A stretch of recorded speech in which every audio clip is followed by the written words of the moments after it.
You can send in your questions to askpvquestions@gmail.com.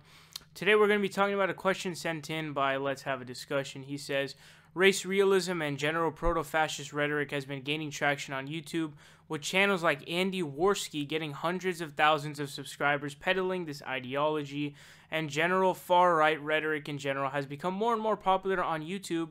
Why do you think this is the case? So, I think that whenever I talk about race realism, in any case, it gets, hammered with dislikes and people, because there is definitely a huge amount of people on YouTube, and I would say a lot of people on YouTube who do peddle this ideology and are very big fans of the bell curve.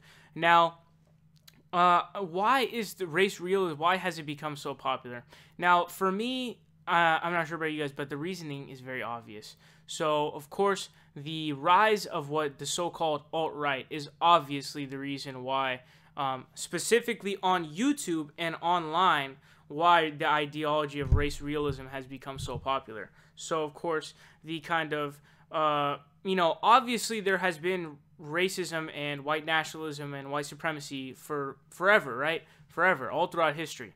But the kind of modern form that we're talking about, the modern kind of thing that we're seeing now, which we call white supremacy or white nationalism and identity Europa and all this other shit, the reason why all of this has come up so much is definitely because of Donald Trump's rise. No doubt the alt-right has become, more of a thing because of Donald Trump. They have been empowered and emboldened by his rise, and also they've gained a lot of traction in the media, the news media, and all of this kind of stuff, because they want to cover that kind of thing because of Trump's rise. So it's kind of like a double thing, You have the Trump Reddit. I forget what it's called exactly, something Trump or something like that.